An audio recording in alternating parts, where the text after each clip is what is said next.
focusing on a better you each day, and that always starts with staying in the now, staying present. And this year I've read 2 great books that have totally changed my perspective on this. And the one book was The Untethered Soul by Michael Singer, and The Power of Now by Eckhart Tolle. And these books teach you about staying present. Staying present is the only thing you can really focus and control, because you are in that present moment. And you do this by not allowing yourself to think about the past too much or think about the future too much. Because when we think about the past too much, it gives us a depressed feeling, and we have resentments, and we focus on all the negativity instead of the life lessons that we have learned from that, and also how we stay in the now because of this. And we are present. In our present state of mind, our perception is viewed of what is going on around us. And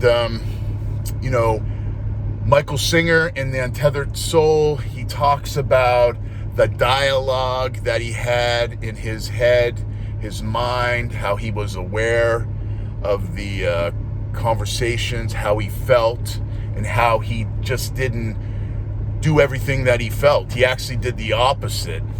And I learned this principle from him, and I think when I'm thinking negative or I'm aggressive or I'm angry, I do the opposite of how I'm thinking. And I'm able to realize, and how he talks about life, surrendering to the flow of life. Life happens for us, for me. Everything in life happens for us for a reason.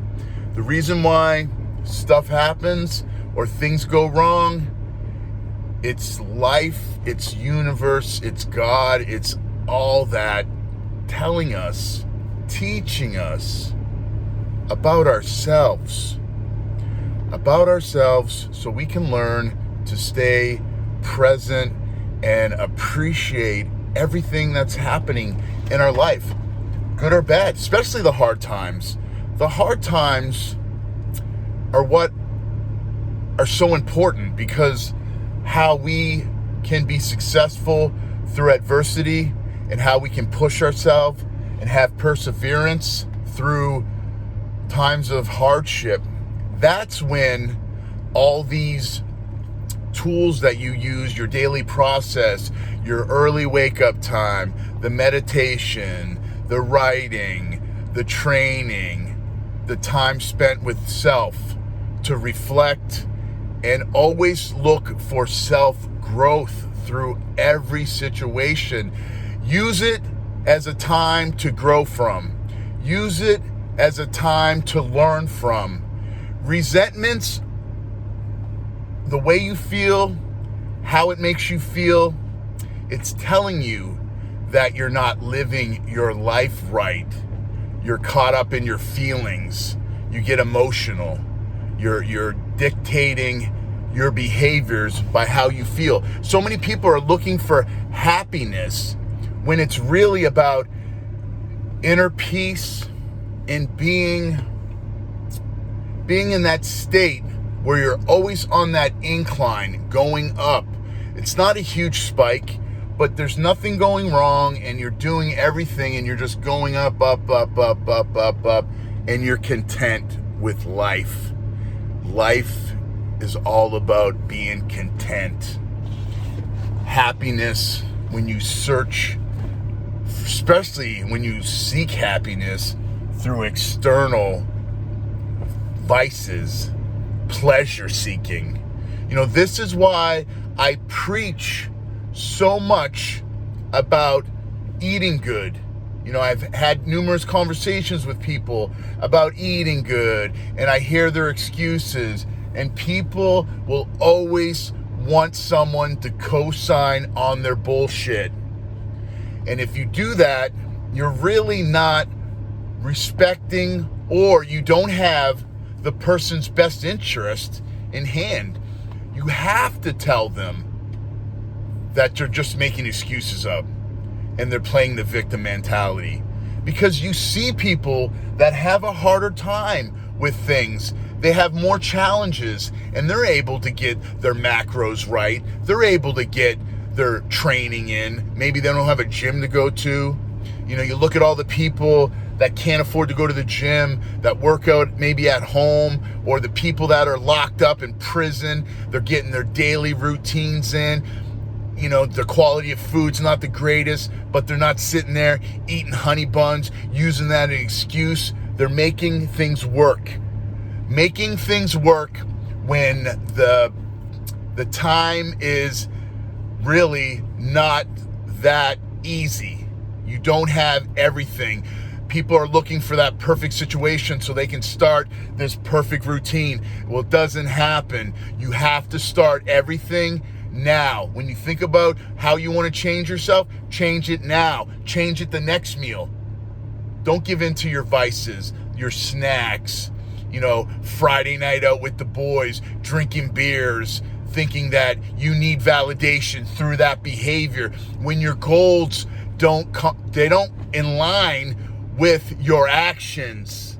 You're not living that lifestyle that you should be living, and that's why people don't accomplish their goals. They wonder why they can't lose that 20 pounds, or they can't recover from training, or they're tired, or they're depressed, or they're feeling like they're not being successful, because they're disappointing themselves each and every day through their actions, because they are not doing the things they admire.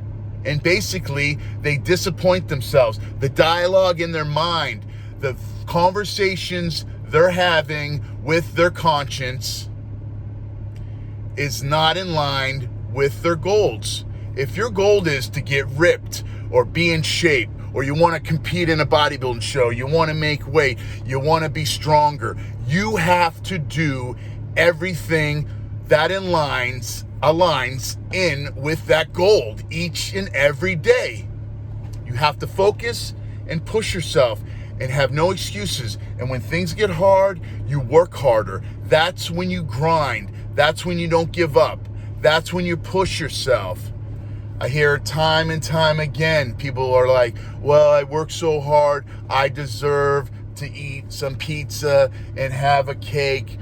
And meanwhile, when you have that stuff, you feel like shit, you're not congruent with your goals, and then resentment comes in. And for me, when I eat something shitty, when I eat something bad, not only am I not in line with my goals, because my goal is to be at a certain weight, have a certain look, but even if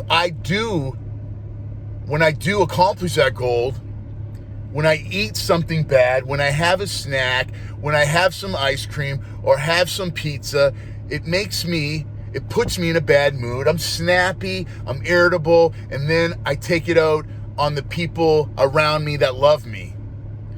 And that's not how I want to live my life. So I know my weaknesses is anger and not being able to conduct myself with the character that I admire because of the way I'm eating. So for me, I don't want to eat that way because I want to be kind.